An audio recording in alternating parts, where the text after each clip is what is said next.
Alasan saya kenapa kok beternak ayam hias, kenapa nggak ayam jenis yang lain kayak gitu kan? Kita nggak munafik karena nilai ekonomisnya yang masih lumayan tinggi, di samping harganya yang relatif stabil karena tingkat produksinya yang cukup rendah, cuma setahun sekali rata-rata ya. Peminatnya sangat banyak, sedangkan barang yang tersedia itu relatif masih dikit, jadi permintaan masih tinggi. Kita gampang waktu itu seperti jual kacang goreng, Mas.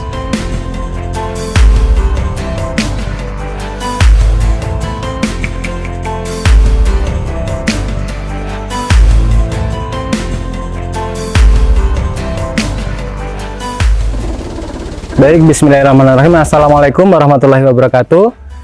Perkenalkan, nama saya Medi, selaku pemilik dari Medi YK Farm yang beralamatkan di Dusun Beteng, RT 05 RW 12, Margo Agung, Seyegan, Sleman, Yogyakarta.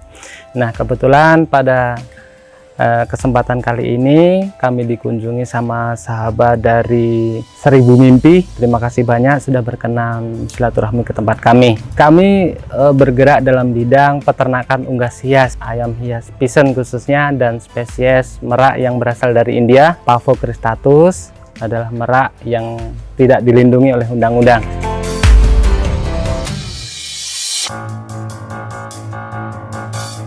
Saya memulai usaha ayam Pisan ini mulai tahun 2016 awal. Nah, sebelumnya saya juga usaha di bidang peternakan juga, ayam kalkun. Tapi di tahun 2015 saya berhenti dari ayam kalkun karena wabah. Nah, mulai tahun 2016 awal saya memulai memelihara ayam Pisan ini.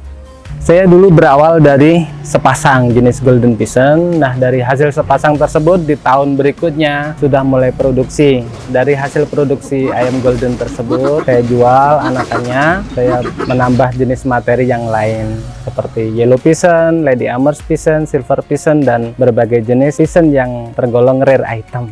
Kalau untuk jumlah kandang kurang lebihnya antara 50-60 kandang dari berbagai jenis Pisan tersebut. Alasan saya kenapa kok beternak ayam hias, kenapa nggak ayam jenis yang lain kayak gitu kan? Saya pilih yang beda, Mas. Maksudnya yang pada umumnya kan orang pada ternak ayam jenis konsumsi, karena sudah banyak makanya saya pilih yang beda. Yang pertama, yang keduanya karena ya kita nggak munafik karena nilai ekonomisnya yang masih lumayan tinggi. Terus yang ketiganya, di samping harganya yang relatif stabil karena tingkat produksinya yang cukup rendah, cuma setahun sekali rata-rata ya. Warnanya bagus, displaynya, jadi ketika kita capek pulang kerja dari sawah itu kita bisa buat ngasur sambil lihat-lihat nonton kayak gitu, Mas. Awal mulanya dulu saya jenis Golden Pisan ini pertama modalnya itu sekitar 5,5 juta.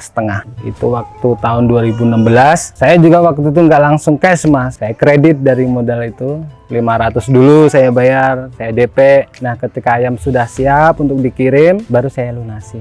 Jadi pas waktu pertama kali saya pelihara itu jenis Golden Pisan yang pertama kali itu, tahun pertama belum produk, Mas. Nah, menginjak di tahun keduanya baru si ayam tersebut bisa produk. Dari total telur yang dihasilkan 17 butir waktu itu, kurang lebihnya 11 ekor anakan berhasil kita kembangkan. Maksudnya kita besarkan, setelah besar di usia 5-6 bulan kita lepas, terus dari hasil jualan kita belikan materi yang lain seperti Lady Amherst Pisan yang tak bilang tadi. Yang membuat saya yakin beternak di ayam hias ini karena banyak orang yang mereka pengen butuh hiburan untuk isian, baik itu di taman-taman rumahnya mereka ataupun buat isian di mini zoo dan sebagainya. Jadi ayam Pisan atau ayam pegar atau ayam kuau yang saya tangkarkan ini rata-rata berasal dari luar negeri, yang jenisnya banyak. Ada yang dari Cina, ada dari Myanmar, Burma, Taiwan, Thailand, bahkan ada yang dari India seperti merak India itu tadi. Sebenarnya Indonesia itu banyak ayam Pisan atau ayam pegar yang bagus-bagus, itu banyak. Cuma ada beberapa yang sudah masuk di undang-undang perlindungan yang dilindungi oleh undang-undang. Seperti Bulweri itu bagus sekali, tapi ya kita harus mempunyai izin tangkar dulu. Kalau yang belum masuk di undang-undang itu tadi, undang-undang perlindungan, seperti Sempidan yang dari Aceh, ada juga Sempidan ekor coklat itu yang dari Kalimantan, Borneo. Kalau Argus, Kuau Raja itu juga sudah dilindungi, Mas. Kuau Kerdil juga dilindungi.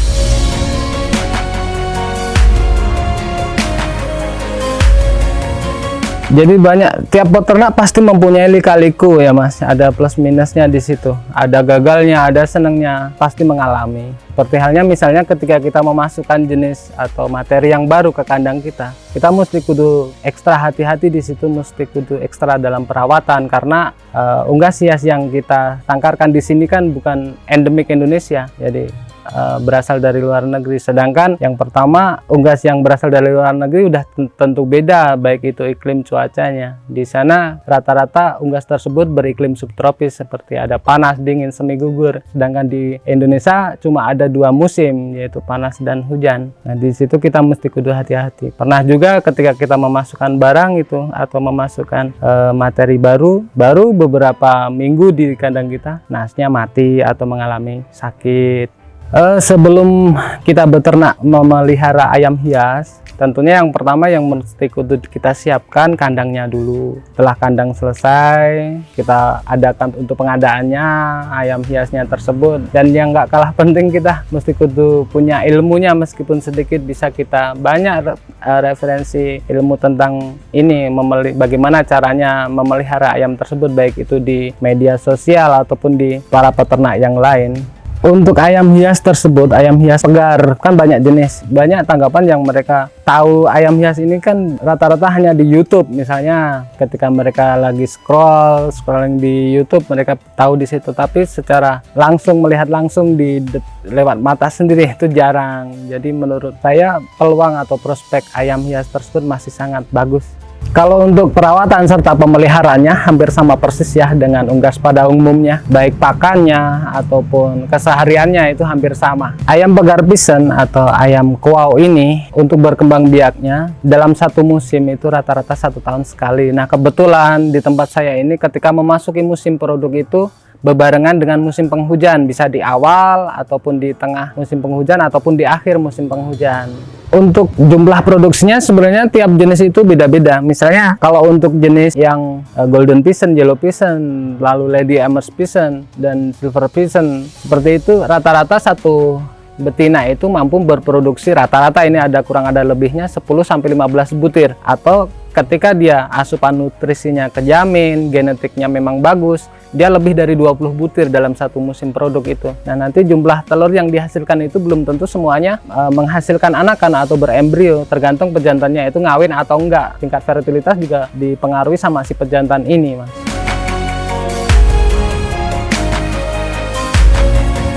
Kalau untuk kandangnya, yang sudah saya praktekkan ini, usahakan dia menghadap ke arah timur. Alasannya kenapa?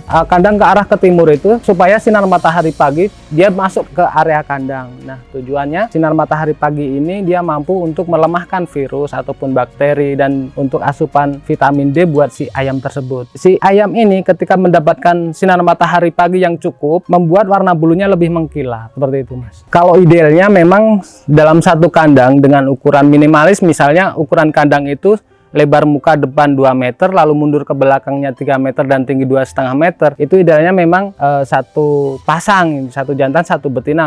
Harusnya memang begitu mungkin ya. Tapi kalau di kandang saya sendiri dengan satu jantan lebih dari satu betina, misalnya 2 atau 3 betina, ternyata masih mampu untuk berproduksi dan tingkat fertilitasnya memang cukup bagus. Beda dengan misalnya di alam liar, ketika di alam liar itu banyak jenis, banyak jumlah ayam yang berkeliaran, belum tentu mereka itu meskipun kawin ngisi. Tapi ketika di kandang intensif, asupan nutrisinya kita jamin, insya Allah nanti hasil yang dihasilkan juga akan lebih bagus. Kalau untuk pemasarannya saya masih ada 2 pilihan ya, baik offline ataupun online. Kalau lewat offline bisa kita jual ke pasar, misalnya ke pasar-pasar kayak gitu. Jadi ada juga kita open buat reseller yang mereka mau ngejualin lagi. Kalau biasanya saya masih lewat online, lewat media sosial.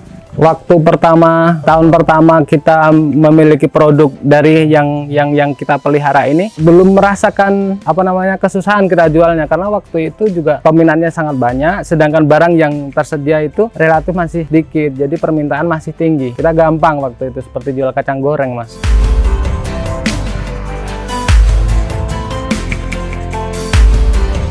Ya kalau saya sendiri begini prinsipnya, saya sumeleh mas, kalau bahasa Jawa sumeleh. Kita sudah berusaha, nanti yang mempertemukan jodoh kita itu kan ada panitia pusatnya itu. Jadi ketika kita sudah produksi, pasti nanti ada jalan bagaimana Tuhan itu mempertemukan sama pembelinya. Kalau sampai saat ini kebetulan yang ada di kandang ini yang kami ternakan itu ada jenis untuk spesies pigeon ya, ada golden pigeon, yellow pigeon, lalu silver pigeon, lady Amherst pigeon, Siamese fireback, terus ada grey peacock, ada reverse pigeon, ada Kalich, ada Palawan peacock pigeon. Kalau untuk yang merak itu merak India, Pavo cristatus, ada merak blorok sama merak putih. Kalau harganya ini fluktuatif, naik turun tiap jenis beda, tergantung stok, tergantung permintaan juga. Kalau yang paling laku ya, kalau sementara ini sampai saat ini jenisnya masih di golden pigeon, yellow pigeon sama lady Amherst. Kalau untuk pakan, kita pakai pakan pabrikan, kita pakai pur ayam. Pokoknya yang mudah kita dapat di toko-toko pakan sekitar. Pur ayam bisa dicampur sama biji-bijian seperti jagung pecah, beras merah, kacang hijau. Untuk pakannya ngirit.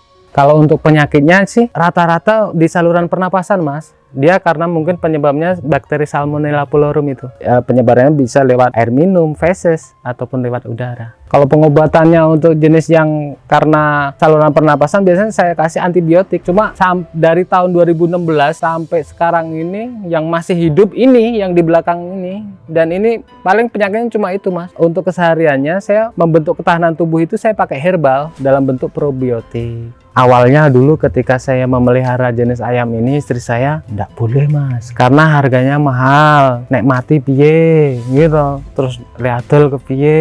Kalau untuk sekarang selalu mendukung, istri saya selalu mendukung. Ketika saya bagaimana kalau saya mau nambah materi jenis baru harganya sekian, ya kalau misalnya kamu bisa ngolah ya silahkan.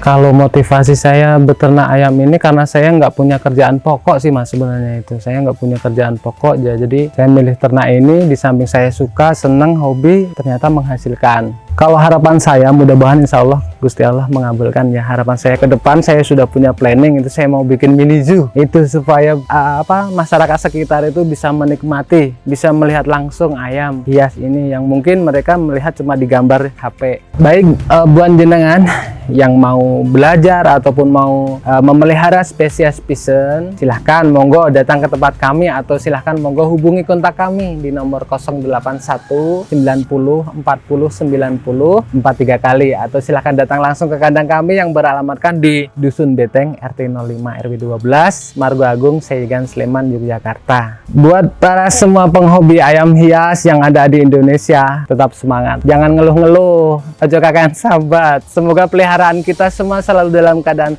sehat, penuh ceria, mancal-mancal manja. Jangan lupa subscribe channelnya 1000 Mimpi. Jangan lupa subscribe, like, komen, dan share. Terima kasih.